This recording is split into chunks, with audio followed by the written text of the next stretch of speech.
eee, akan membawakan mengenai Here and Now ya.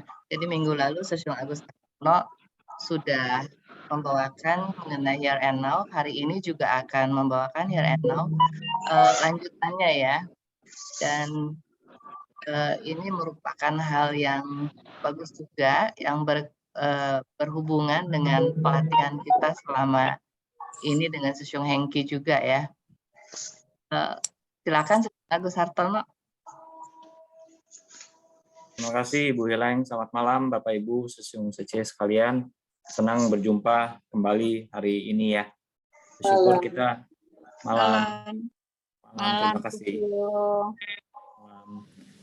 Bersyukur ya kita hari ini bisa bertemu ya. Artinya saat ini juga, detik ini juga, di saat ini juga kita bisa bernafas berarti ya. Paling tidak mata kita bisa melihat, telinga kita bisa mendengar. Yang sedang duduk kita bisa duduk ya, yang sedang berdiri kita bisa berdiri. Nah, ini tentu salah satu cara paling mudah kita hidup di saat ini, di tempat ini, di masa ini ya. Jadi istilah bahasa Inggrisnya here and now. Jadi mengulang kembali sedikit minggu lalu tidak disangka ya, banyak sekali sharing dari Bapak Ibu, rekan-rekan yang berbagi pengalamannya, berbagi insight-nya, kebijaksanaannya juga melalui pertanyaan-pertanyaan. Tidak disangka jadi diskusinya lumayan panjang ya. Nah, hari ini sesuai masukan dari Ibu Hileng kita coba untuk melanjutkan.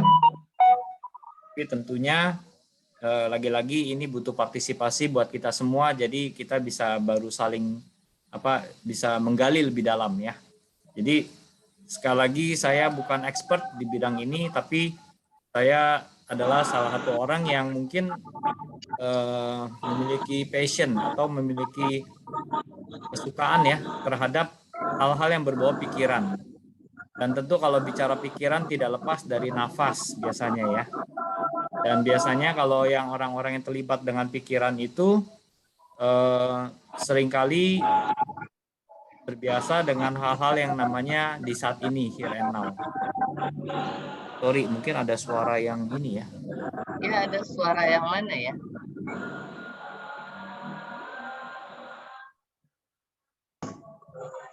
Oke, nggak apa-apa. Baik, sebelum kita mulai, kalau boleh saya tahu berapa orang yang minggu lalu belum sempat ikut, kalau belum kita boleh juga ya putar sedikit ya tayangan yang kemarin disampaikan. Saya di sini melihat ada Pak Hoklai nih. Ini kalau saya lihat nama beliau ada di sini seru nih biasanya ya. Ya, kemarin minggu lalu saya nggak ikut Susyung. Wah, berarti boleh saya putar lagi ya. Kalau Pak Hoklai biasanya. Susyung ini suara dari Lisnawati Gunawan yang keluar bocor terus itu ya. Oh, mungkin host bisa bantu. Iya, host mungkin bisa bantu ya. Oke, terima kasih. Sudah lebih jelas ya. Terima kasih Pak Hoklai. Baik, biasanya kalau ada Pak Hoklai ini seru nih, karena beliau punya banyak pengalaman jam terbang. Beliau juga saya tahu lumayan mendalami ya dunia pemikiran juga, terutama dunia kesadaran. Jadi nanti mungkin bisa berbagi di malam ini. Hari ini Ibu Hileng juga hadir ya, tentu pengalamannya juga bisa membantu. Jadi Bapak Ibu sekalian, saya izin sharing materi yang saya ambil dari YouTube ya, sederhana. Sebenarnya materinya berbicara mengenai buku ya, sebuah buku yang ditulis oleh seorang intelektual, seorang akademisi yang banyak meneliti mengenai pikiran, khususnya kesadaran ya, namanya Eckhart Tolle ya tulisannya ya. Jadi beliau menulis satu buku The Power of Now, kekuatan saat ini ya. Jadi saya melihat apa yang disampaikan. Ada seorang pembaca buku ini, dia mencoba mengulas kembali dengan gaya bahasa dia yang buat saya cukup menarik dan cukup bisa menyimpulkan ya. Jadi kita gunakan itu saja sebagai kerangka diskusi kita. Saya izin sharing lagi secara singkat ya. Secara singkat di dalam YouTube dia, beliau menyampaikan ada 3 hal ya. Biasanya kita hidup seringkali lebih banyak di masa lalu ataupun di masa depan. Ya. Sangat jarang sebenarnya kita hidup di masa ini, artinya di detik ini. Kalau bicara masa lalu, sebenarnya 5 detik yang lalu itu juga sudah masa lalu. Ya. 5 detik ke depan itu sebenarnya adalah masa depan. Jadi tadi saya barusan sempat baca juga, sebenarnya masa sekarang ini kita tidak bisa sebut waktu ya, karena 1 detik berlalu begitu cepat. Menjadi masa lalu, 1 detik masa depan akhirnya menjadi masa sekarang. Jadi kalau pemahaman kita terus diperkuat, kita tentu tidak ingin melewatkan waktu dengan sia-sia. Kemarin setelah diskusi ini juga sempat berbicara dengan Ibu Like ya. Jadi kebetulan Ibu Like juga seorang relawan SECI, lantas beliau teringat ya. Jadi pimpinan SECI Mas Cenian seringkali mengatakan just do it ya, lakukan saja. Jadi itu juga ada sesuai dengan konsep ya, pada saat ini begitu kita lihat kesempatan yang matang ya kita lakukan saja ya. Biasanya orang-orang berpikir terlalu panjang. Waduh, nanti kalau kita lakukan ini bagaimana kalau ini terjadi? Bagaimana kalau itu tidak terjadi? Lebih banyak khawatir akhirnya tidak melakukan. Jadi saya yakin Bapak Ibu sekalian di sini di komunitasnya masing-masing juga memiliki sekali banyak konteks untuk merefleksikan, merenungkan kembali betapa pentingnya, betapa bermanfaatnya kalau kita bisa hidup di masa kini, di masa sekarang, di saat ini. Ya. Baik, tidak panjang lebar lagi, saya putar ulang sedikit ya mengenai konten yang kita putar minggu lalu. Kebetulan ada beberapa Bapak Ibu yang belum pernah menyaksikan, jadi nanti mungkin bisa memperkaya wawasan berpikir kita juga. Sebentar.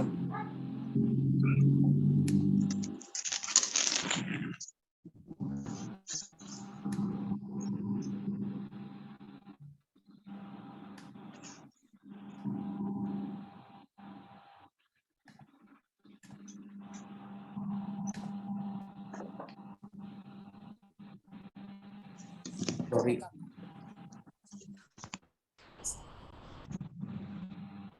Kayaknya belum keluar sebentar.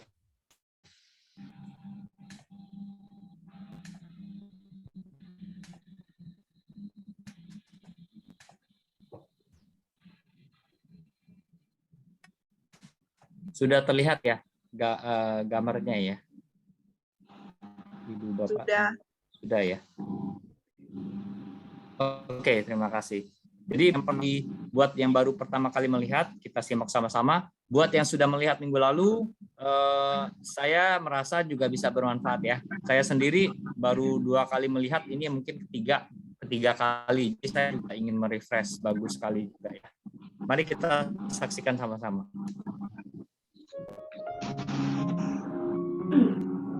Ketika kamu berada dalam situasi yang tidak menyenangkan, kamu punya 3 pilihan.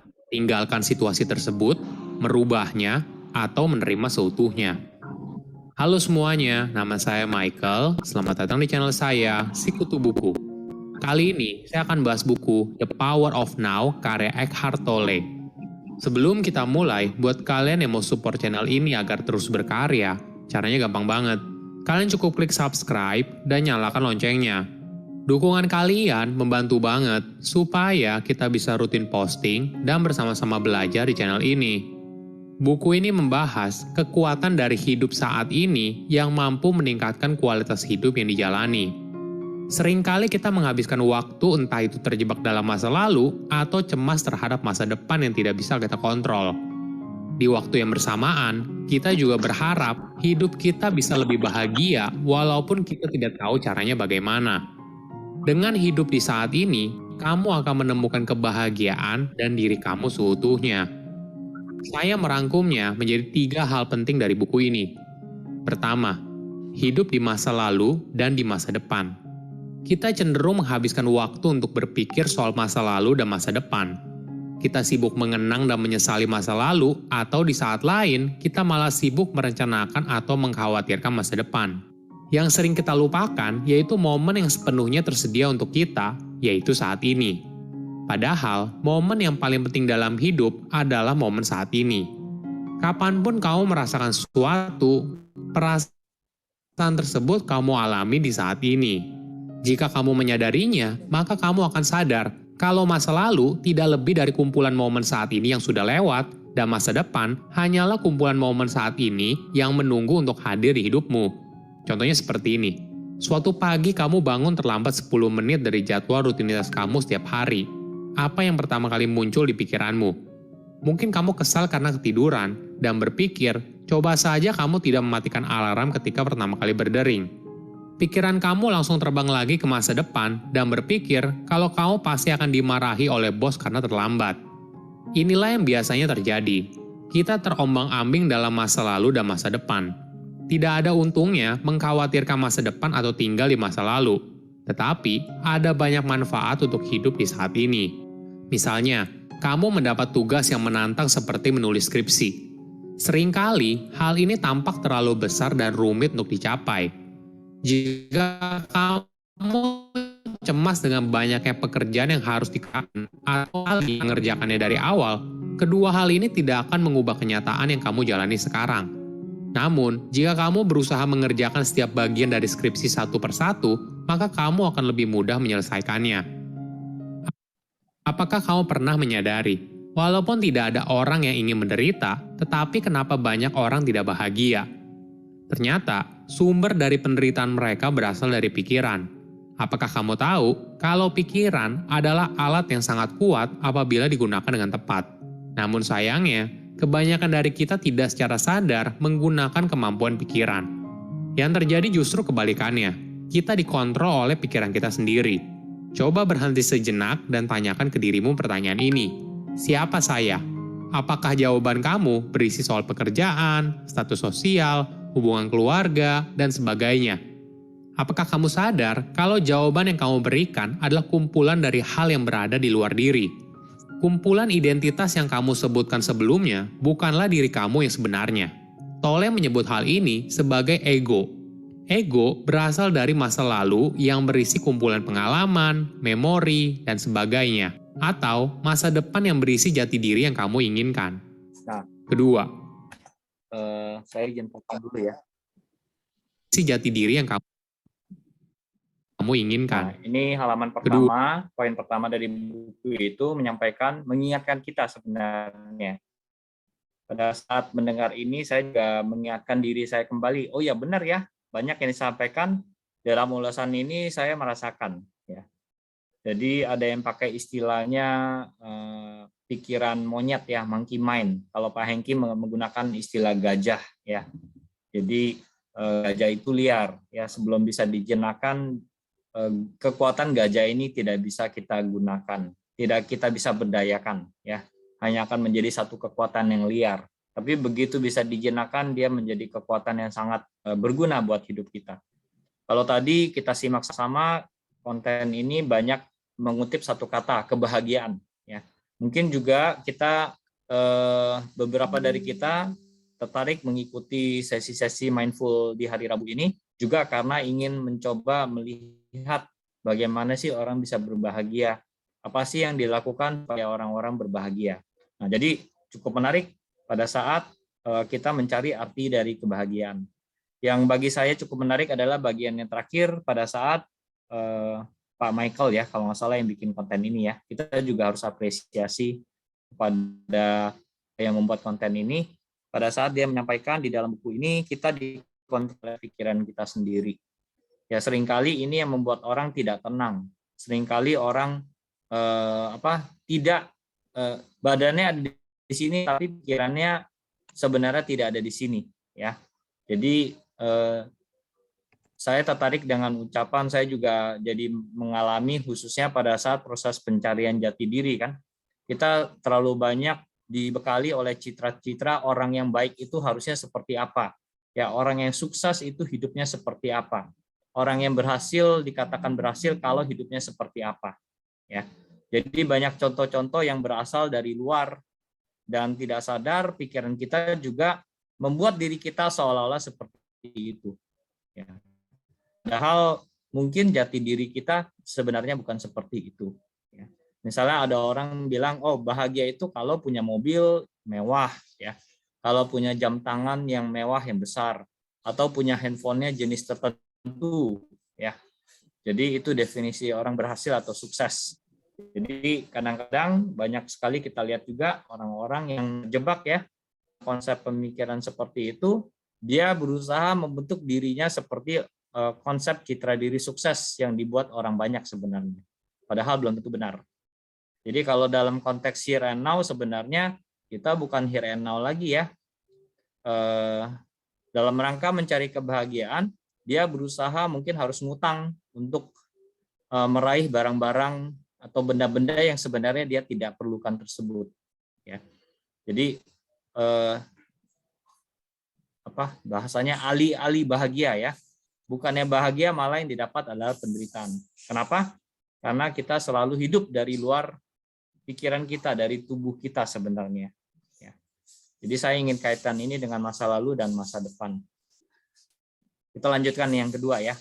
Jadi alangkah baiknya sesi semacam ini kita dibawa untuk hidup di masa detik ini ya. Paling tidak 1 jam ini ya. Biasanya kalau di sesi Pak Hengki kan kita diajak untuk merefleksi ke dalam ya. Kita perhatikan nafas masuk, nafas keluar, atau fokus pada satu bagian titik di anggota tubuh kita. Kita juga pernah diajak untuk scan the body ya. Kemudian 2 minggu lalu Ibu Hilang juga mengajak kita melatih pendengaran kita ya melalui audio relaksasi.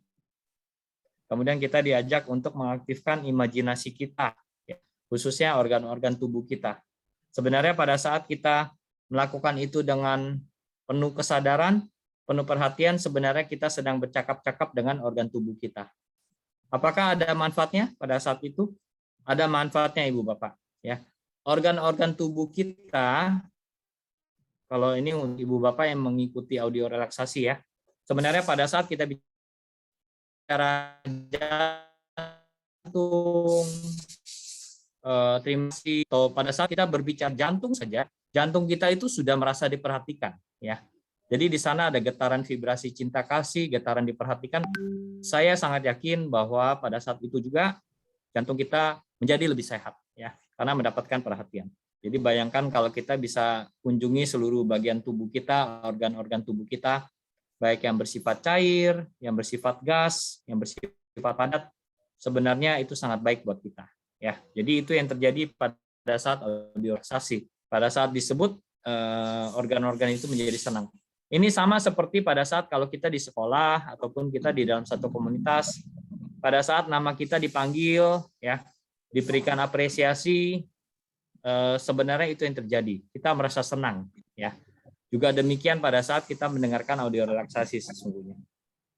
Nah, kita lanjut ke bagian kedua ya. Jadi sebenarnya ditekankan di poin pertama ini adalah kalau kita ingin mencari kebahagiaan, cari di dalam ya. Sebenarnya tidak perlu dicari, itu sudah ada. Cuman karena kita sibuk mencari, kita merasa kebahagiaan itu ada di luar. Jadi seringkali yang terjadi begini, Ibu Bapak coba boleh tanya ke dalam diri sendiri ya. Misalnya ada orang ingin mendapat sesuatu, misalnya ingin makan sesuatu ya. Kalau ada makanan, misalnya gado-gado ya, paling enak ya, gado-gado yang paling enak nih.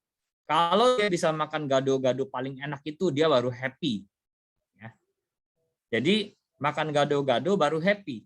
Tapi ada juga yang berpikiran kalau mau bahagia, kalau mau makan gado-gado itu happy dulu. Jadi ada 2 pertanyaan Ibu Bapak sekalian. Kalau menurut Ibu Bapak sekalian, untuk meraih satu tujuan, itu untuk happy atau supaya bisa meraih itu harus happy dulu? Jadi ini ada pertanyaan buat Ibu Bapak sekalian ya. Jadi begini, ini ada sesuatu yang kita inginkan. Kita baru happy setelah dapat ini baru happy ya. Atau happy dulu baru dapat ini. Coba mungkin Ibu Bapak sekalian ada yang mau sharing mengenai hal ini? Oke, belum ya, nggak apa-apa ya. Jadi nanti kita simpan ya. Kalau ada yang ingin menanggapi silakan ya. Jadi ini salah satu pertanyaan filosofis yang seringkali juga seringkali orang bahas ya. Orang happy kalau mendapat sesuatu atau happy dulu baru yang diinginkan itu tercapai. Kita masuk yang ke bagian kedua, Ibu Bapak sekalian. Susung Agus, Ya, kalau dulu waktu belum belajar, kayaknya yang dibayang-bayangin adalah happy kalau kita bisa dapat. Masa depan Tapi kalau sekarang udah belajar, kita tahu bahwa dengan kita happy itu akan mengundang hal-hal yang baik ataupun yang kita inginkan. iya. Jadi Ibu Heleng sudah bisa merasakan itu ya. Ada contoh konkret Ibu Heleng yang bisa dibagikan? Contoh konkretnya apa ya?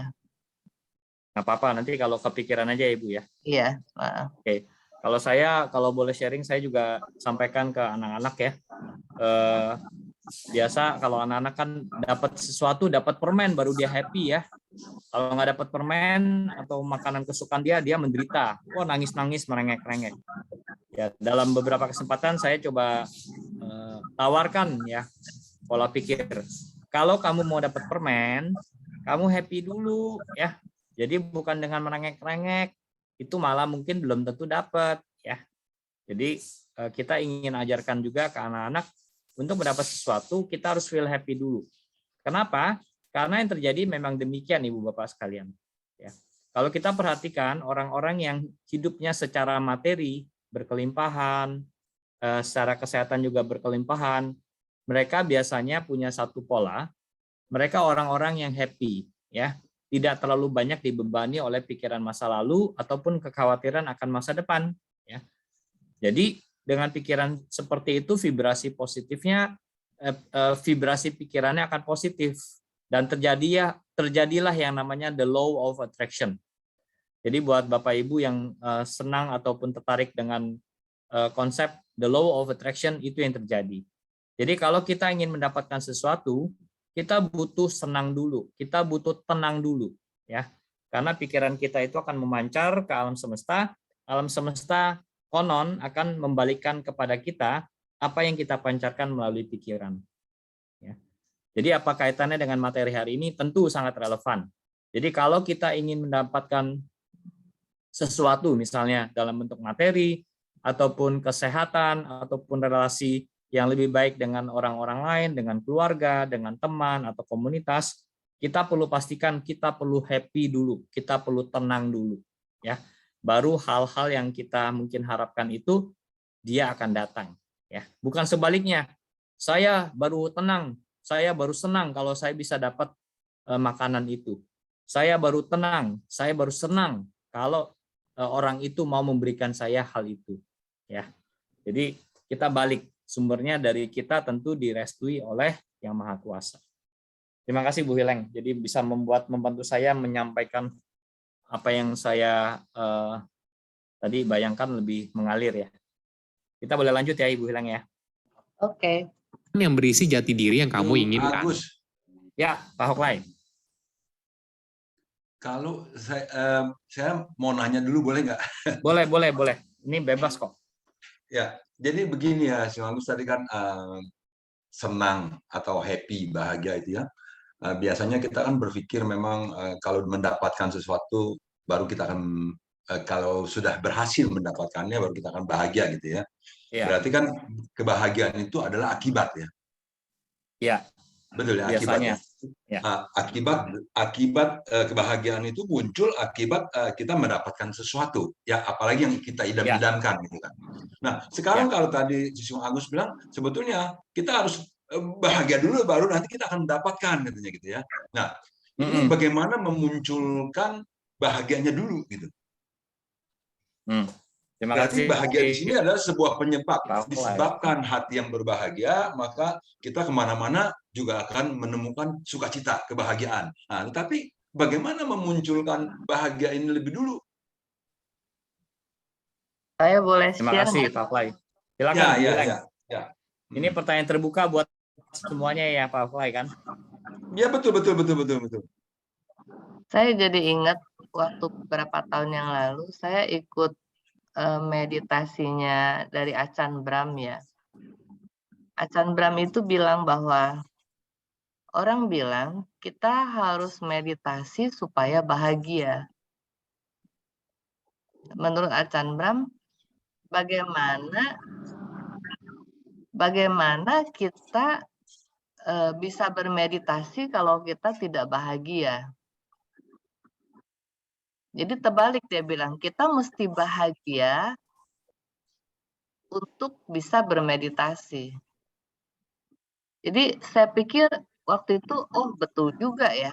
Kalau kita lagi gelisah, lagi kesel, lagi marah, terus disuruh duduk, diem, perhatiin napas, waduh, nggak mungkin ya. Pikirannya kan kemana-mana, masih marah dan sebagainya gitu loh. Jadi waktu itu saya pikir, oke, kalau begitu saya akan meniatkan untuk bahagia. Jadi kata kuncinya di sini adalah meniatkan diri untuk bahagia ya.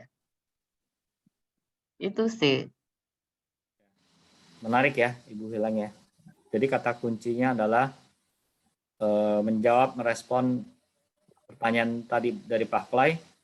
Bagaimana untuk bahagia dulu? Sedangkan bahagia itu kan akibat ya. Jadi bagaimana kita bisa dapat akibat itu sebelum kita mendapatkan sebabnya. Padahal yang ingin sampaikan bahagia itu sekarang menjadi sebab begitu kan ya, baru bisa dapat ya. Jadi tadi kalau Ibu Hileng menjawab niat, saya setuju Ibu Hileng. Jadi kata kuncinya niat ya, benar ya Ibu Hileng? Iya, niat. Ya. Jadi sama seperti kita kalau dalam keadaan tegang nih ya, kita bilang kita mau rileks gitu. Ya satu-satunya adalah meniatkan diri untuk rileks. Ya. Kalau enggak, ya kalau kita nggak niatin, ya nggak akan terjadi. Maksudnya kapan mau terjadinya itu rileks gitu? Kalau kita tidak meniatkan. Ya. Nah, itu yang menyiapkannya ini nih. Menyiapkan. Kata-katanya kan menyiapkan. Niat Pak Hoklay. Apa aja yang harus disiapkan gitu. Niat Pak Hoklay, sorry. Niatkan, harus diniatkan iya, gitu ya. Bukan disiapkan ya, diniatkan. Bukan disiapkan, diniatkan. Oh ya, jadi karena berniat lalu jadi batinnya jadi siap gitu ya. Ya, bisa seperti itu ya. Kalau boleh menambahkan, memang itu kan teori ya. Kalau begitu niat saja cukup. Nah, lagi-lagi saya bawa apa yang saya pelajari di Seci ya. Kebetulan Master Senen banyak sekali ya bicara. Harus praktek. Ya. Sebelum praktek kita perlu ada niat ya. Jadi memang semuanya berawal dari niat ya. Terbersit dari satu niat kita lakukan baru. Nah, berbicara mengenai niat ini juga ada hal yang menarik. Jadi pada saat Ibu Hilang tadi bicara, minggu lalu teman-teman ingat ya, bagi yang bergabung ya, kita coba tes niat ya. Begitu kita bayangkan air liur di padang pasir, kita teteskan air liur di lidah kita ya. Beberapa dari teman-teman di sini air liurnya muncul kan? Benar kan? Nah, sebenarnya itu terjadi karena niat ya. Jadi niat itu satu kata benda ya, tapi sebenarnya itu ada di dalam organ pikiran kita, organ otak kita ya. Nah, saya juga bisa tambahkan. Jadi menjawab Pak Hoklay tadi juga. Jadi kalau ingin mendapat sesuatu, kalau dulu saya berpikir seperti orang kebanyakan, dapat itu dulu baru saya happy. Ya, mendapat apa yang saya cita-citakan dulu, baik itu materi, hubungan yang lebih baik, mungkin apresiasi, mungkin makanan ya, dalam bentuk berbagai hal, baru saya happy. Tapi kok lama-lama kalau nggak dapat, kapan happy-nya? Begitu kan pertanyaan saya akhirnya muncul. Jadi sama seperti dengan apa yang disampaikan Ibu Hilang, nomor satu memang harus niat. Jadi kalau niat ini saya langsung berpikir, kebetulan salah satu teknik yang kami pelajari di hipnoterapi adalah kata pura-pura. Nah, jadi teman-teman ya, ini salah satu teknik yang boleh dicoba ya. Kalau teman-teman sedang merasa tidak happy, dan teorinya sebenarnya rasa tidak happy, rasa khawatir, sedih, tidak mendapatkan itu seperti bocor energi. Jadi alih-alih, jadi boro-boro ya bahasa gaulnya ya, boro-boro kita dapatkan, itu malah makin jauh apa yang kita dapatkan. Ya. Jadi apa yang kita bisa lakukan pakai teknik pura-pura. Kalau Ibu Hilang sering ngomongnya seolah-olah, ya. Jadi teman-teman bisa juga setelah ada niat, yang kedua caranya adalah pura-pura happy. Ya. Kita semua pasti pernah merasa happy, benar kan? Pasti pernah merasa happy. Ya. Jadi kita pura-pura bayangkan kita ada di kondisi happy itu. Nah, begitu itu udah muncul, yang namanya pura-pura itu sebenarnya menembus pikiran bawah sadar. Begitu udah muncul, kita perkuat ya dengan hal-hal yang positif. Yang biasanya saya lakukan adalah, nah ini kita beruntung kalau buat kita-kita nih yang ada di dunia seci ya, atau yang tidak di seci mungkin saya juga yakin Bapak Ibu ada di dunia komunitas yang positif juga ya. Kita bisa setiap hari lakukan jurnal bersyukur ya. Kalau bisa ditulis bagus, kalau bisa setiap saat diaktifkan di pikiran itu sangat bagus. Jadi terima kasih pertanyaan Pak Hoklai di sini ya. Kalau saya orang yang percaya untuk menumbuhkan rasa bahagia, nomor satu kita harus mulai dari rasa syukur. Begitu kita bisa bersyukur, itu rasa bahagia itu akan dengan mudah muncul. Jadi sekali lagi, dari pengalaman pribadi saya, nomor satu, tentu munculkan niat. Saya mau bahagia dulu. Saya meyakini kalau dengan bahagia, baru saya bisa meraih sesuatu yang saya inginkan. Tentu atas sekali lagi restu yang maha kuasa. Ya, kita tidak melampaui yang maha kuasa. Yang kedua adalah, kalau tidak berhasil, sudah ada niat, kita bisa munculkan pura-pura bahagia dulu. Ya. Yang langkah ketiga adalah cara yang lebih alami. Setiap saat kita lakukan praktek bersyukur. Kalau saya biasanya sarankan kepada klien-klien saya, ke orang-orang yang sedang mengikuti diskusi dengan saya, ataupun ke beberapa teman-teman lingkaran saya minta latih menulis bersyukur setiap hari 5 hal yang berbeda. Ya. Jadi otomatis apa? Saya meyakini otak itu seperti otot, semakin dilatih semakin kuat. Jadi apapun kalau misalnya kita sering kali berlatih bersyukur, dalam kondisi yang sulit kita tetap bisa bersyukur, kebahagiaan itu datang. Ya, begitu kebahagiaan itu datang, itu seperti kita dapat energi. Jadi Pak Hoklai, saya menggunakan analogi Pak Hoklai tadi, dapat sesuatu adalah sebab, kemudian baru bahagia itu adalah akibat. Kalau saya semakin lama semakin meyakini bahagia itu adalah sebab untuk mendapatkan akibat. Bahagia itu adalah bahan bakar. Bahagia itu adalah energi. Seringkali yang tadi disampaikan, kita membahas ini karena tadi yang disampaikan oleh di buku ini ya, The Power of ya. Bahagia itu sebenarnya ada di dalam. Ya. Jadi sebelum kita meraih sesuatu, kita bahagia dulu. Kenapa? Karena kita sudah banyak sekali mendapatkan berkah-berkah dari hidup kita ini. Caranya bagaimana untuk menyadari berkah tersebut? Gunakan teknik bersyukur. Hari ini kita bisa mendengar satu sama lain, bisa berbagi, bisa punya mungkin kuota internet, ya, bisa memiliki negara yang damai, kita bisa melakukan ini. Itu sudah bisa memunculkan rasa bahagia. Ya. Jadi gunakan itu untuk sebagai bahan bakar kita mencapai tujuan. Itu sih Pak Hoklai kalau dari pengalaman, dan saya yakin Bapak Ibu lain juga memiliki pengalaman atau pola pandang sendiri. Terima kasih. Silakan Pak Hoklai. Sesiung Agus, katakan ya. Jadi saya malah jadi lebih terbuka nih ya dengan pemaparan dari Sesiung Agus bahwa untuk memunculkan rasa bahagia itu ternyata butuh pengetahuan, pengertian dan pemahaman, Sesiung.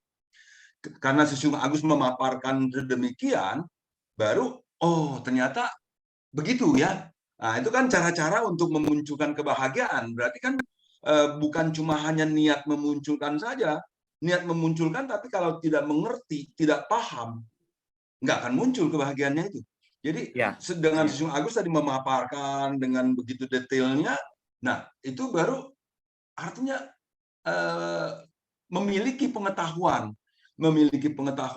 mengerti, paham, baru bisa memunculkan. Kalau nggak ngerti, nggak paham, bingung kan? Masa iya Ya. sih kebahagiaan bisa muncul duluan, orang nggak dapat apa-apa katanya ya. Tetap biar bagaimana juga harus dapat dulu dong, baru bahagia dong. Ini suruh Betul. bahagia dulu baru nanti dapat katanya.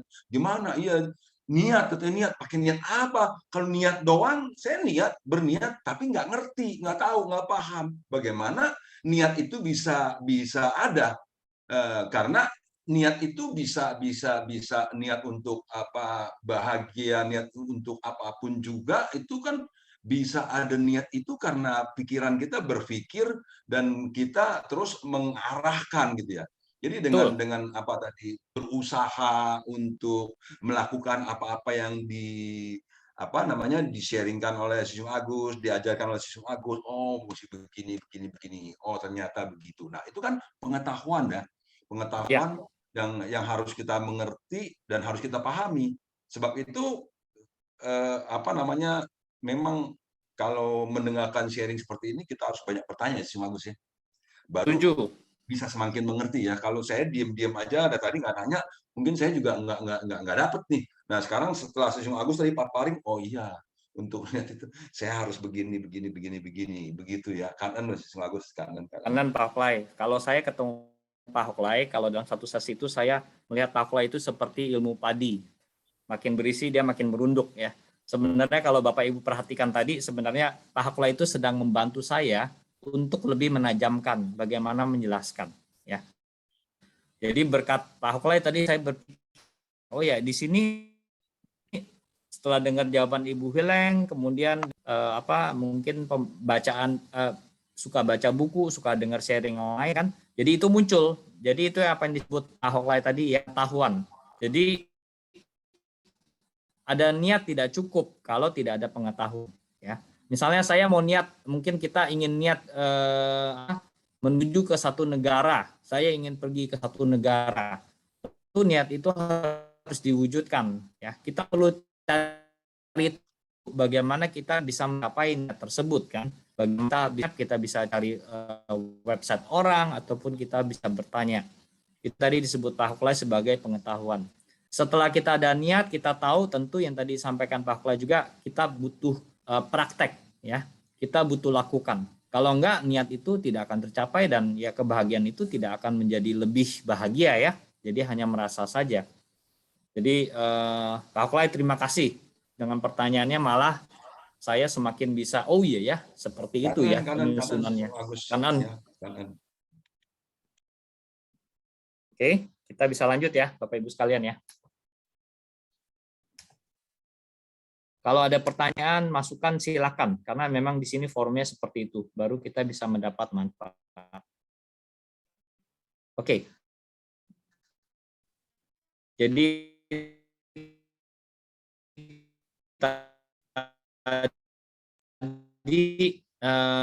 buat Bapak Ibu yang baru mengulang di sini dan sekarang, here and now. Ini kita baru membahas yang poin pertama lagi, kita masuk yang ke poin kedua. Kedua, akar dari penderitaan. Apa itu penderitaan? Biasanya, penderitaan muncul karena pikiran. Penderitaan dengan cara menyesali masa lalu atau mencemaskan masa depan. Karena kita tidak bisa mengontrol masa lalu dan masa depan, hal ini lalu membuat kita menderita. Jadi, apa solusinya? Caranya bisa dimulai dengan memindahkan fokus kita dari pikiran ke tubuh. Tubuh kita paling tahu apa yang terbaik bagi diri kita. Dengan mendengarkan sensasi tubuh, maka akan membuatmu lebih sadar pada momen saat ini. Jika kamu melakukan latihan ini terus-menerus, maka kamu akan mengubah hubungan kamu dengan pikiran. Kamu akan lebih sadar dengan apa pikiran yang muncul, sehingga pikiran ini tidak akan menghasilkan penderitaan dari segala sesuatu yang terjadi di masa lalu atau masa depan.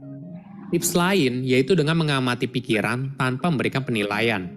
Tadi di awal kita sudah bahas, kalau identitas diri yang berasal dari luar bukanlah diri kita yang sebenarnya. Kita bisa memberikan jeda dalam arus pikiran yang tiada henti dengan mengamati tanpa memberikan makna. Sebagai informasi, menilai segala sesuatu merupakan tugas dari pikiran dalam memahami. Jadi, jika kamu memberikan penilaian terhadap pikiran yang muncul, maka kamu akan kembali lagi dalam siklus tersebut. Contohnya begini, kamu bangun tidur dan mulai lari pagi. Jika itu terjadi, ikutilah tubuhmu dan berlarilah. Namun, tiba-tiba muncul suara di dalam diri yang bilang, "Buat apa lari pagi? Lebih baik lanjut tidur aja."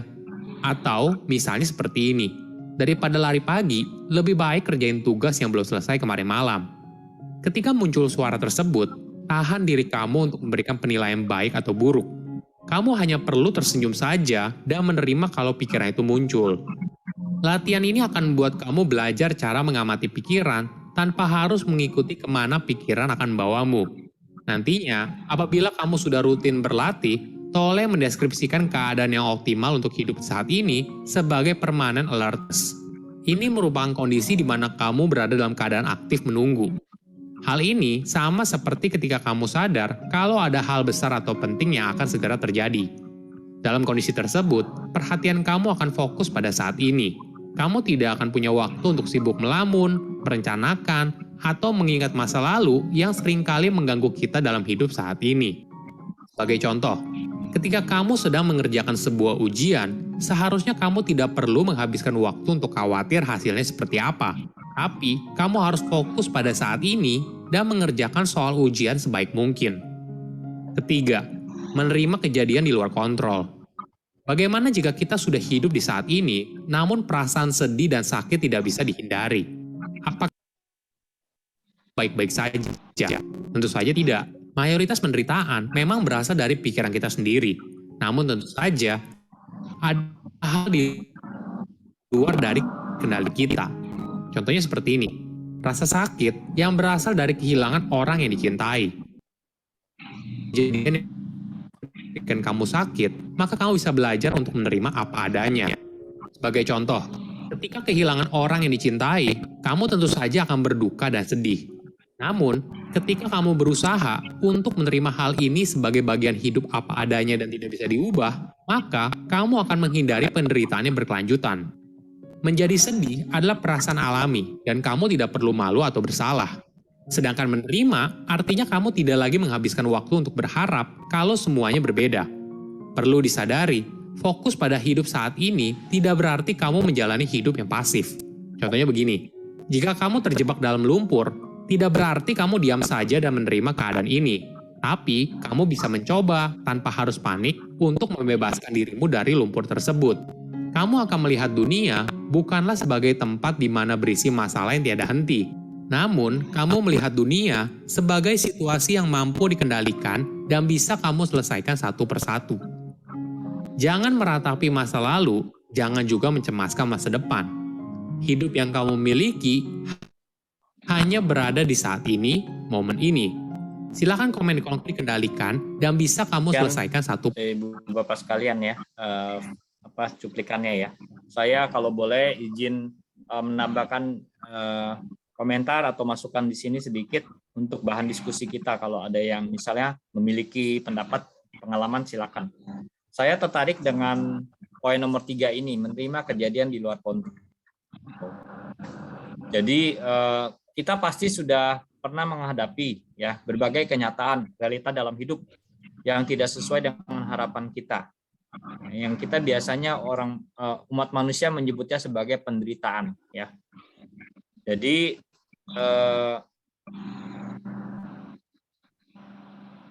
saya juga pernah mengalami, sudah pasti ya.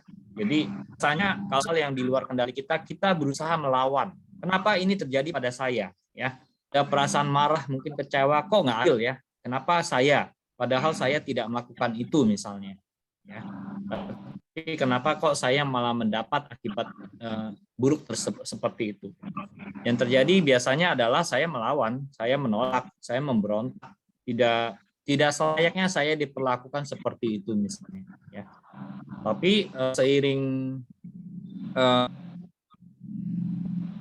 belajar, saya membaca, saya belajar dari kehidupan orang, ada orang-orang yang diperlakukan sama, mungkin kurang pantas, tapi kok dia hidupnya bahagia, hidupnya bagus. Rupanya yang membedakan adalah respon saya dengan orang tersebut.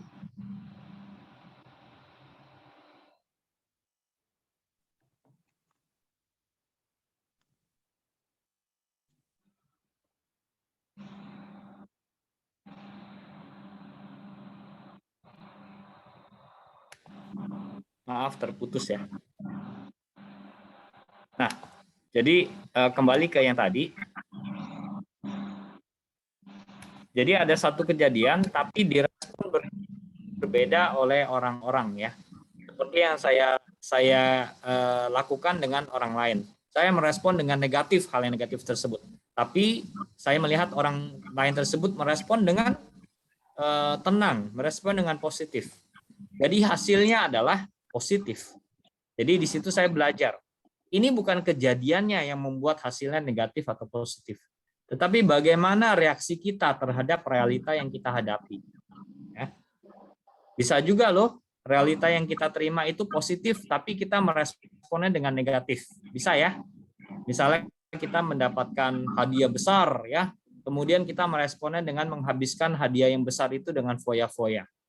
Hasilnya akhirnya juga jadi negatif. Ya. Jadi saya sampai pada satu kesimpulan dan pemahaman. Pada saat melihat konten ini, saya melihat, oh ya, bawah sadar saya diingatkan kembali. Jadi apapun yang kita hadapi, terutama hal-hal yang tidak bisa kita kendalikan, karena itu ada di luar kuasa kita terima apa saja ya hasilnya. Entah itu baik, entah itu buruk. Ya, tadi kan ada masukan juga, kita jangan menilai. Ya, baik buruk kita tidak pernah tahu. Jadi yang disarankan adalah ya kita terima apa adanya. Dan kebetulan baru-baru ini saya diskusi dengan salah seorang temannya di kantor ya. Jadi ada kondisi-kondisi di kantor yang dirasa kurang pas, kurang kondusif. Jawaban teman saya ini sederhana, ya. Sesuatu itu bisa terjadi karena banyak faktor, ya, banyak kondisi yang menyebabkan. Jadi dan sebagian besar faktor-faktor itu tidak bisa kendalikan. Kalau kita berusaha mengendalikan faktor-faktor itu sama seperti kita berusaha mengendalikan alam. Ya. Jadi menjadi sesuatu hal yang sangat mustahil ya. Kita dibandingkan alam itu nggak ada apa-apanya. Jadi yang kita bisa terima adalah, yang kita bisa lakukan adalah ya kita terima ya dengan rasa syukur ya, dengan yang tadi, dengan ketenangan, dengan kebahagiaan. Kalau itu hal buruk ya kita bisa memahami bahwa ya kita bersyukur hal yang buruk ini akhirnya terjadi dan kita masih bisa menghadapi dengan baik. Yang kedua adalah kita pahami itu pun akan berlalu. Hal yang baik akan berlalu, hal yang buruk juga akan berlalu. Jadi itu membantu pemahaman saya. Oh iya ya, lagi-lagi kembali here and now. Oh ya udah, pada saat ini saya menghadapi hal ini, nggak apa-apa, saya terima. Untuk menambah, memperkaya poin ini, saya teringat satu kisah. Saya sudah mendengar kisah ini mungkin 15 tahun yang lalu ya. Lagi-lagi dalam komunitas Seci ya. Jadi ada yang membagikan ini, dan belakangan ini saya juga sering ketemu di internet ya. Rupanya ini adalah satu kisah legenda kuno ya. Saya nggak tahu ini di negara mana. Intinya adalah berbicara mengenai kuda yang hilang ya. Sesungguhnya nanti boleh tolong respon ya di chat ataupun secara lisan ya. Sekarang begini kondisinya. Ada seorang peternak kuda ya yang sangat berhasil di satu daerah. Dia adalah peternak kuda yang sangat berhasil ya. Suatu hari dia kehilangan kuda betina unggulannya ya, kuda betina loh ya, berarti induk nih ya. Kuda betina ini lari ke dalam hutan. Nah, saya ingin tanya kepada Bapak Ibu sekalian, peristiwa ini untung atau rugi buat si pemilik, buat si peternak kuda ini? Silakan direspon Ibu Bapak melalui chat, melalui lisan boleh. Rugi. Rugi ya, karena kehilangan kuda betina lo ya. Yang bisa melahirkan atau apa kali ya? Betul, bisa melahirkan ya, tapi akhirnya hilang. Oke, beberapa ibu juga sudah menjawab di sini ya. Terima kasih. Rugi ya. Oke. Nah, kondisi berlanjut. Ya. Jadi kuda hilang ini suatu hari ternyata dia kembali, Bapak Ibu sekalian. Ya. Dia kembali dari hutan dan membawa seekor kuda liar jantan. Ya.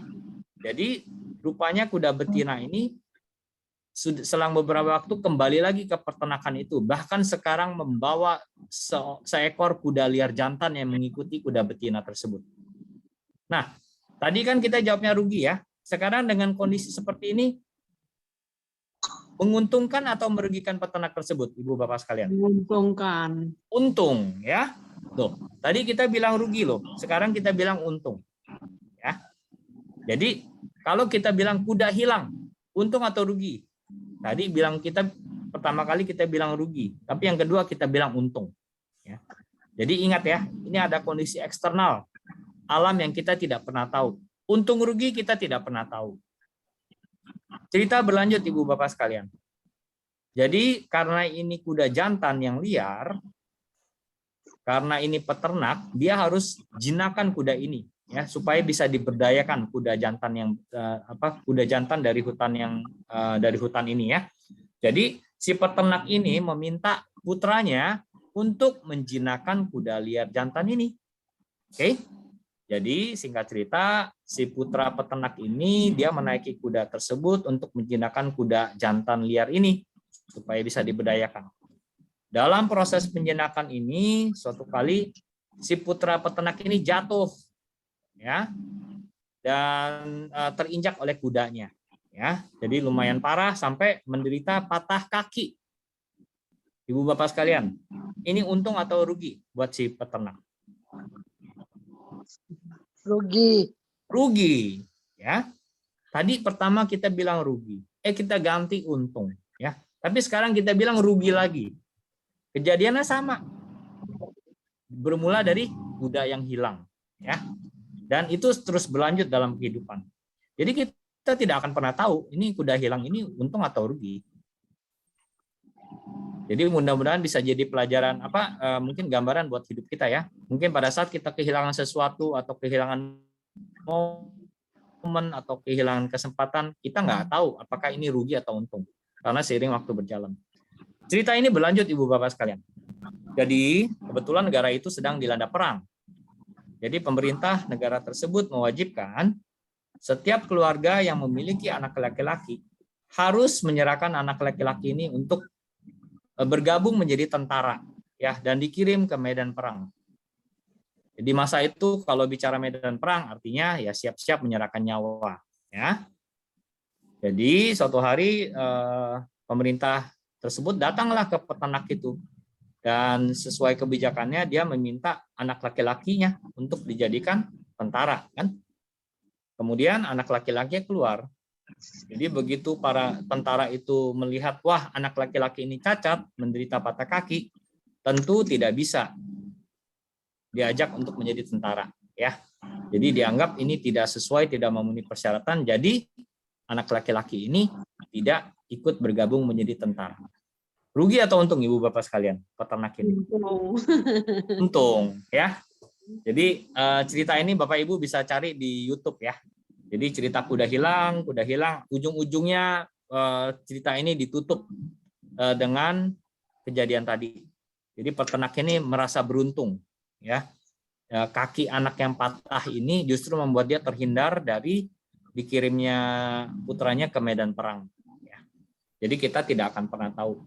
Nah, kalau buat saya itu sangat relevan dengan topik yang kita bahas ya, here and now. Ya pada saat itu ya kita terima apa saja. Tentu dengan keimanan spiritualitas Bapak Ibu masing-masing tentu itu akan sangat membantu ya.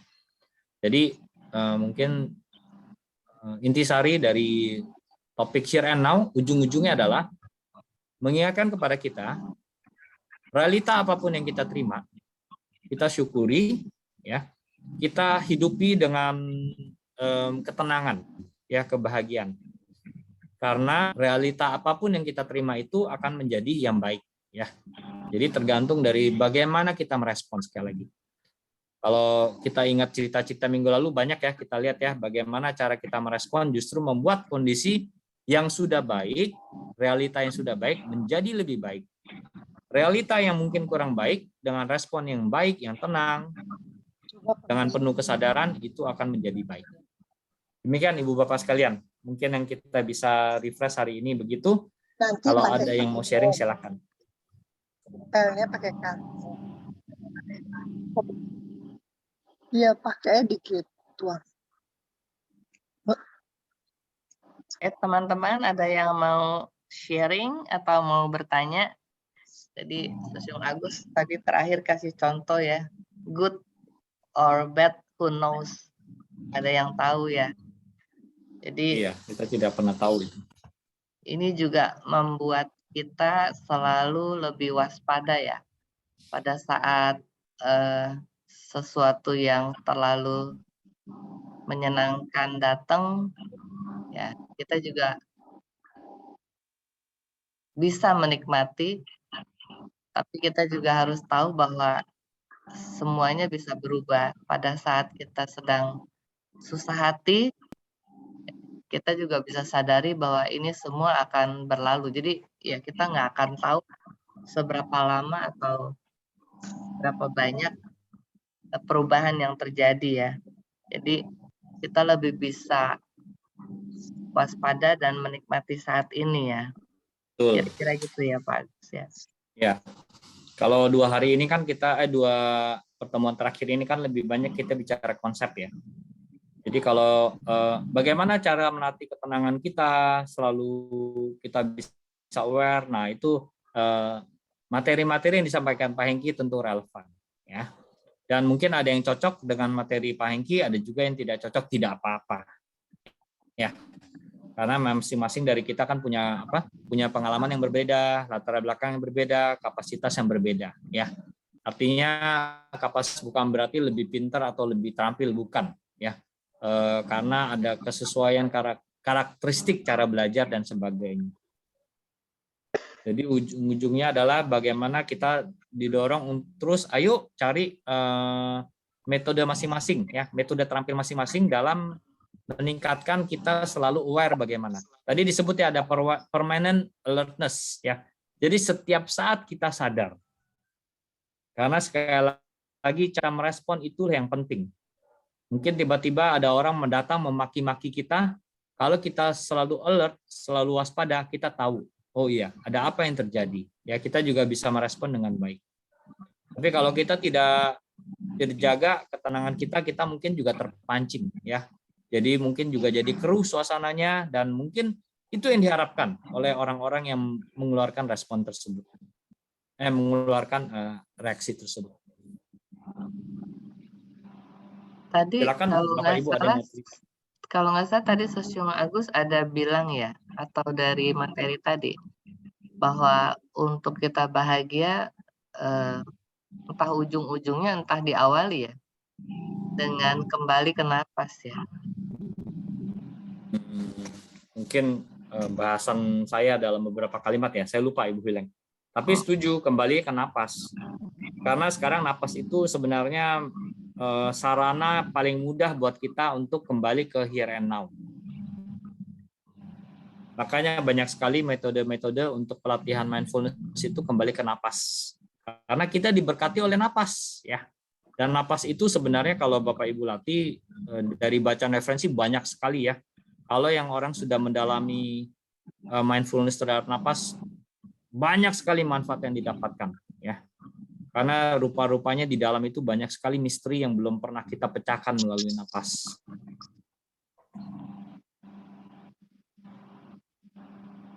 Bisa bernapas sesuatu yang patut kita syukuri ya. Jadi tadi niat, lalu kemudian tadi Sosial Agus bilang gimana caranya gitu. Ya mulai dengan bersyukur. Bersyukur itu ya paling pertama adalah kita bisa bernapas, kita bisa bergerak. Kira seperti itu ya. Iya. Dan saya sepakat dengan yang Ibu Hileng sampaikan. Pada saat kita sedang menikmati realita kita yang baik ya, misalnya menikmati makanan yang kita suka, berkumpul dengan orang-orang yang kita senangi, yang kita sayangi ya. Mungkin berkunjung ke tempat-tempat yang kita suka. Nah, kita nikmati pada saat itu ya. Dan selalu ingat, ini pun akan berakhir. Saya kadang-kadang dulu ya di masa lalu ya sangat menderita pada saat harus misalnya lepas dari satu kondisi ya, atau pulang dari satu tempat yang mungkin membuat senang. Wah, akhirnya harus pulang deh ya. Terus mungkin liburan jadi tidak menyenangkan ya. besok harus mungkin aktivitas kembali dan sebagainya. Di situ saya mencari, ini kalau begini liburan bisa menjadi penderitaan nih ya. Liburan ataupun suatu momen-momen yang kita sukai bisa jadi penderitaan. Kenapa? Karena begitu dia berakhir, penderitaan itu muncul. Lantas beruntung dari sedikit demi sedikit saya bisa mendapat, oh iya, supaya itu menjadi hal yang membahagiakan, pada saat itu terjadi kita nikmati, kita syukuri setiap detik demi detik. Tapi selalu dengan pemahaman ini pun akan berakhir. Nah, setelah itu pun berakhir, saya baru bisa merasakan, wah, tidak jadi penderitaan, ya. Apalagi kalau sudah belajar teknik yang minggu lalu saya ajak ya, Ibu Wilang juga secara tidak langsung juga pernah mengajak ya. Kita masuk ke happy moment, ya, kenangan saat-saat membahagiakan. Jadi kita bisa lakukan itu kapan saja tanpa kemelekatan ya tentu ya, dan kita akan mendapatkan kembali manfaatnya. Begitu sih. Oke, teman-teman yang lain ada yang mau bertanya atau sharing?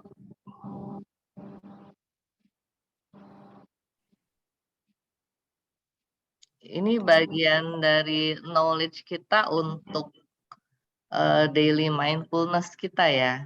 Ini juga yang seperti Sisyung Hengki bawa kita di dalam cara-cara bermeditasi.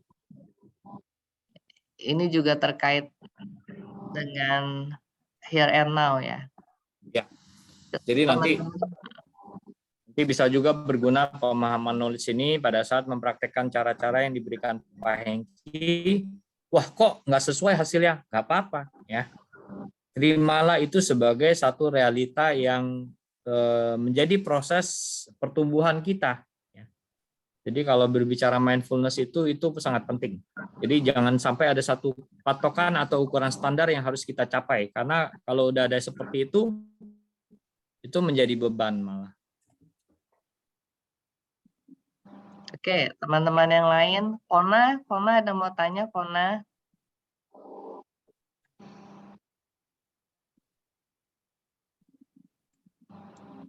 Widodo mau sharing, Widodo?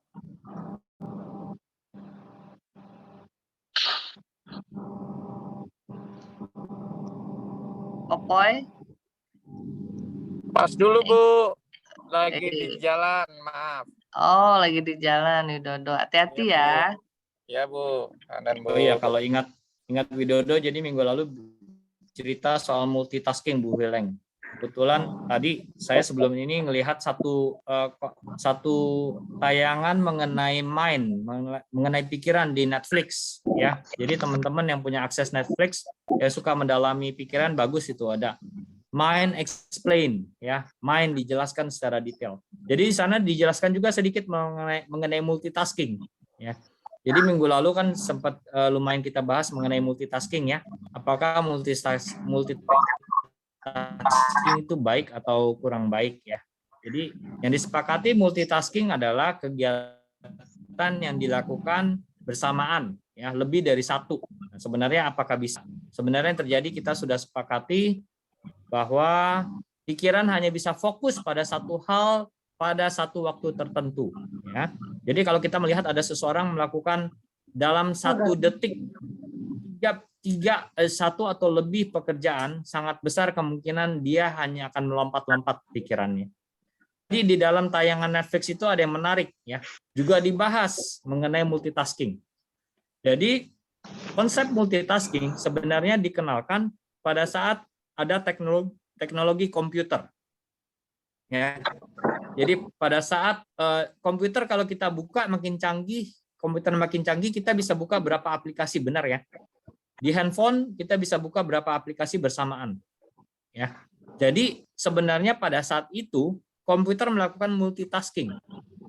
Tapi rupanya begitu juga pada saat meskipun kita buka 5 aplikasi, pada saat kita masuk ke aplikasi WhatsApp, komputer hanya fokus di memproses aplikasi WhatsApp tersebut.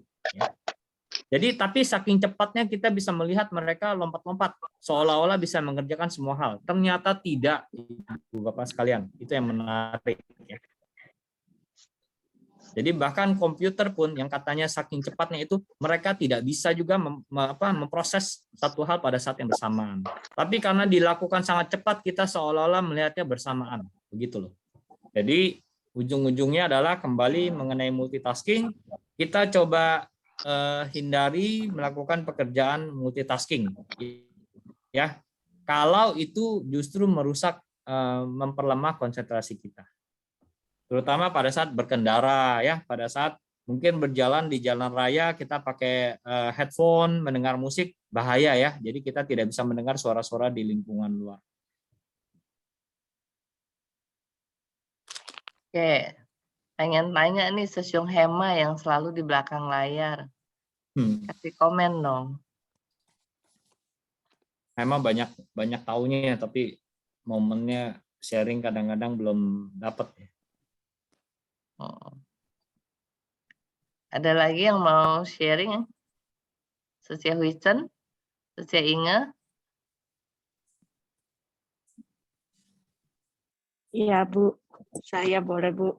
Bu Ria. Bu Ria. Iya. Saya tertarik dengan pada waktu kita mendapatkan serangan misalnya ya, lalu kita harus alert. Begitu ya, Agus Susyung ya. Ya. Menurut saya itu ilmu, kalau main silat itu ilmu yang sudah tinggi sekali gitu. Bagaimana caranya supaya kita bisa alert, tanggap begitu pada waktu kita dapat serangan. Kadang-kadang kan langsung kita merespons gitu secara otomatis begitu. Agus Susyung boleh tolong kanan. Oke. Kanan Bu Ria. Ibu Ria bisa bahasa Inggris? Ya, kebetulan ngerti gitu Susyung. Bisa ya, ngerti ya. Jadi sederhana. Pertanyaan itu kalau orang lain tanya ke Ibu Ria. Ibu Ria, bagaimana sih kalau orang bertanya ke Ibu Ria dalam bahasa Inggris, kok Ibu Ria bisa menjawab? Ini pertanyaan dari orang-orang yang bahasa Inggrisnya belum fasih. Nah, cara menjawab Ibu Ria bagaimana? Ya, saya belajar. Nah, belajar. Tapi kok bisa cepat orang bulenya tanya Ibu Ria kok bisa langsung jawab? Praktis. Ya, sama seperti tadi, serangannya begitu datang kok ada orang yang bisa dengan tenang, ini jawabannya sama Bu Ria. Jadi ibarat kalau orang bertanya ke Ibu Ria, orang yang berbahasa Inggris tanya Ibu Ria, ngomongnya panjang lebar, itu anggap aja serangan-serangan, tapi Ibu Ria kok bisa paham. Bisa tenang, bisa menjawabnya dalam bahasa Inggris dan tepat pula. Tapi ada orang yang nggak bisa kan? Yang membedakan apa? Ya. Praktis. Yes. Jadi kurang lebih itu Ibu Ria jawabannya. Waduh. Jadi nggak bisa langsung ya Susyung. Mesti latihan terus. Ya. Sama seperti tadi saya sampaikan, otak cara kerjanya seperti otot, Bu Ria. Di situ saya pertama kali saya dengar itu saya baru paham. Oh, jadi bukan hanya otot di badan kita, otak juga demikian. Semakin dilatih, semakin dipraktis, semakin tangguh dia. Ya. Kanan Susyung. Kanan Bu Ria. Bu Lisna ada mau tanya, Bu Lisna sharing?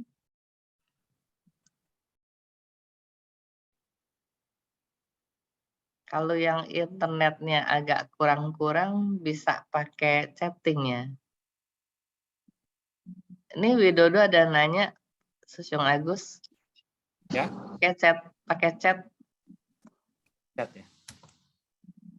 Soal ini yang juga berarti baik kita apakah berarti baik ketika sudah mengalami bahagia. Oh. Apakah Dan berakhir. Ini juga akan berakhir baik ketika sudah mengalami bahagia atau sedih. Apakah cukup ini akan berakhir atau sembari juga mencari solusinya?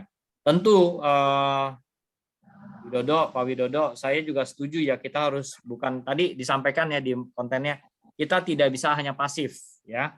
Misalnya kita jatuh di dalam lumpur.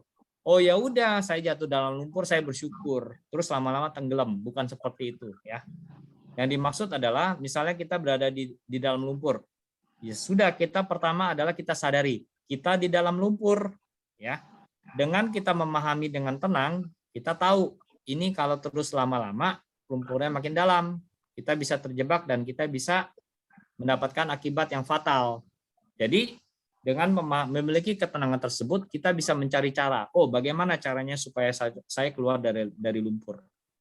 Yang terjadi pada kebanyakan orang adalah kalau sudah terbenam lumpur atau mungkin pasir hisap ya, kalau bisa dilihat di film, dia makin panik, makin berontak kan, dia makin kelelep. Nah, itu yang terjadi. Jadi tentu jawabannya yes, kita harus mencari solusi ya. Tapi disertai dengan pemahaman ini pun akan berakhir kita jadi lebih tenang. Solusi-solusi yang kita dapatkan biasanya malah bisa out of the box ya, di luar kotak ya. Kalau enggak pikiran yang tidak tenang itu sangat sulit memunculkan solusi-solusi yang terang juga. Thank you Pak Widodo. Jadi menajamkan kita ya. Mungkin teman-teman Bapak Ibu lain silakan. Ya, Pak Yakob, Ibu Asien.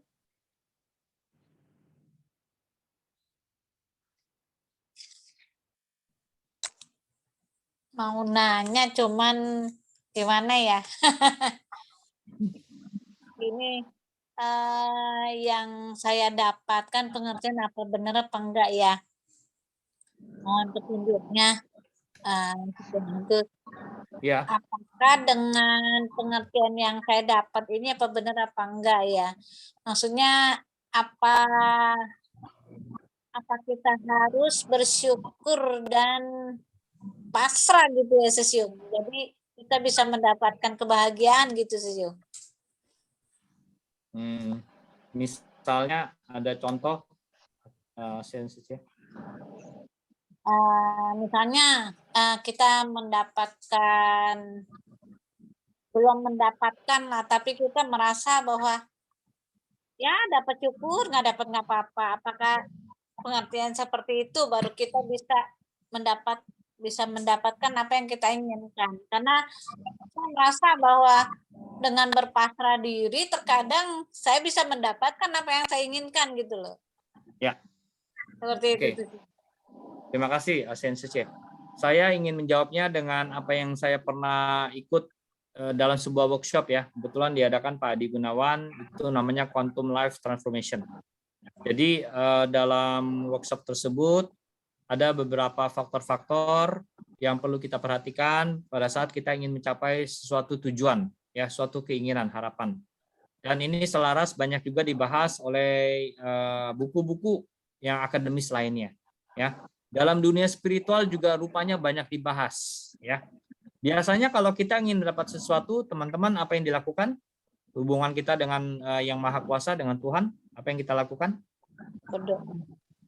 Berdoa, betul ya. Jadi berdoa itu salah satu faktornya.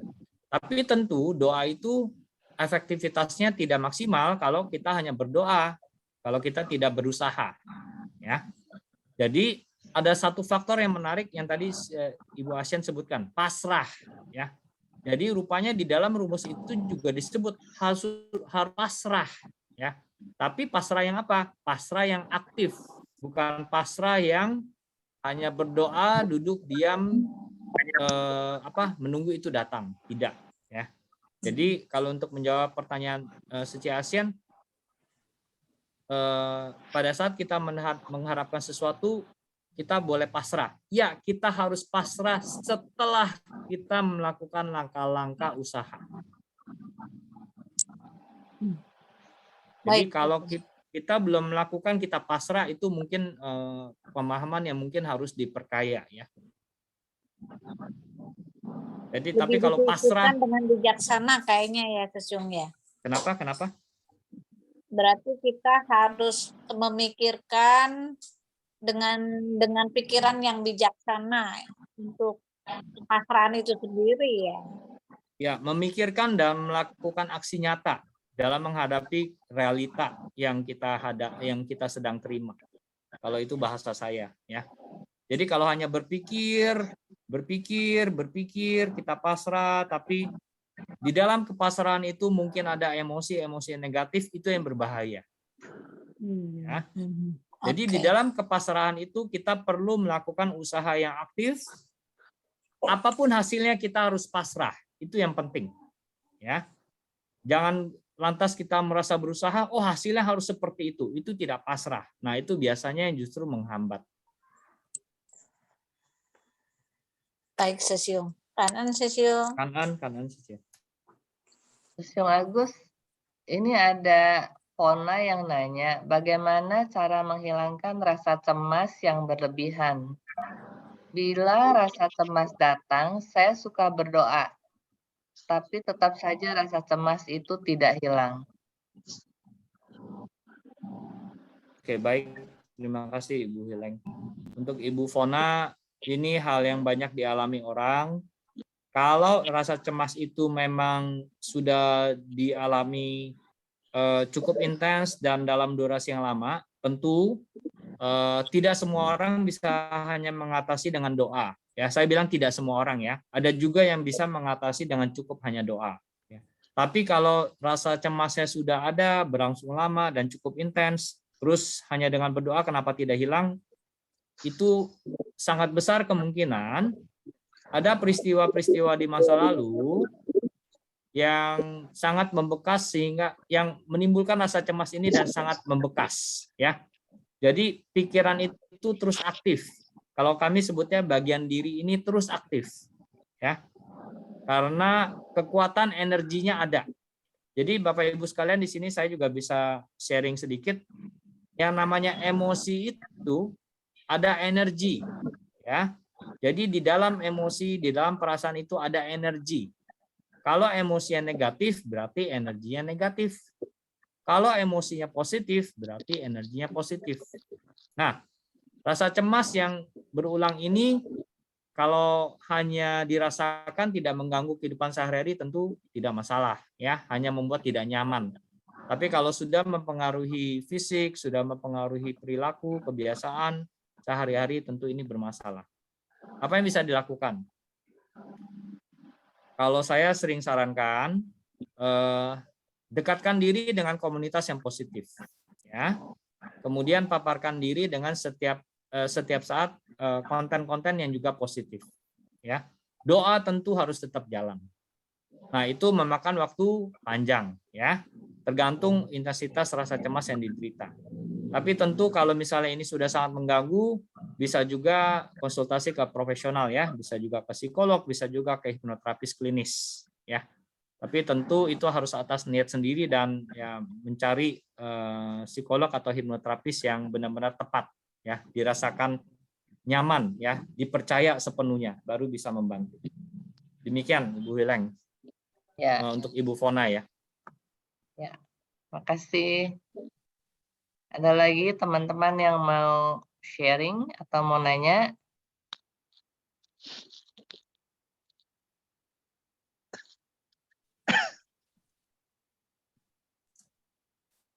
Oke. Kayaknya udah nggak ada nih Pak Agus. Ya, juga sudah hampir 1,5 jam ya. Saatnya juga kita boleh beristirahat. Terima kasih atas pertanyaan, masukan yang sudah mempertajam pengalaman kita semua hari ini. Mohon maaf kalau ada yang kurang berkenan. Ya, terima kasih teman-teman, terima kasih Pak Agus, Syung Hema. Hari ini, wah, kaitannya dengan diri kita sangat sangat erat ya. Seperti yang lalu-lalu bagaimana kita belajar dari Sesiung Hengki dan pengetahuan mengenai Here and Now di minggu lalu dan minggu ini, pembahasannya yang lebih detail, dibantu dengan sharing ataupun pertanyaan ya, seperti dari Sesiung Hoklai dan sebagainya, membuat kita semakin memahami mengenai pikiran kita, membuat kita semakin berniat untuk mengendalikan pikiran kita daripada kita dikendalikan oleh pikiran kita. Kira-kira gitu ya Pak Gus ya. Nah, jadi semoga pembahasan seperti ini semakin mempertajam buat kita untuk menjalani hari-hari kita dengan mindful. Ya. Oke, terima kasih sekali lagi semuanya. Selamat malam, sampai jumpa di minggu depan. Terima kasih, Katan, Lili, teman semuanya, Katan. Salam sehat semuanya. Karena Mr. Chair willing. Mohon pamit ya.